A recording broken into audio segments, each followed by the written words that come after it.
Ayan, today is January 14 and today is my birthday. Wala na akong hinihiling pa para sa sarili ko, kundi ang gumaling ako, maging maayos yung health ko ulit para makapag-apply ng trabaho ng maayos, magtrabaho, kumita, makapag-ipon, makatulong sa pamilya ko. Yun yung aking goal and dream sa buhay. Bago man ako mag 40 years old, ayan, so wala man ako ngayong handa, wala man akong regalo para sa sarili ko. I'm very thankful, grateful, and very blessed kasi umabot ako sa ganitong edad. So sana mayroon makapansin sa aking video na ito at matulungan ako kahit malang sa pagpapagamot ko. Ayan, so ayun, may kakilala pala tayo na namibigay ng blessing. Ayan, lalo na doon sa kanyang mga supporters.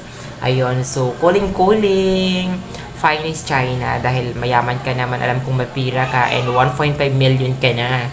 Ayan, so sana mapansin mo itong video ko. Baka naman pampagamot lang sana, para gumaling na ako, continue sana yung aking pagpapagamot.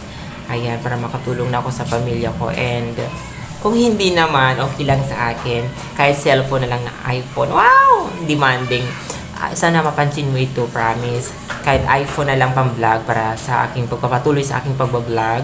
At para kumita, para makaipon, makapagpagamot ako ng tuloy-tuloy, and at the same time, makatulong sa pamilya ko. Ayan, Finest China, baka naman, birthday ko ngayon. Stay safe and always God bless you and more blessings to come. And sana marami ka pang matulungan na tao tulad ko, Char. Ayan, bye-bye. God bless.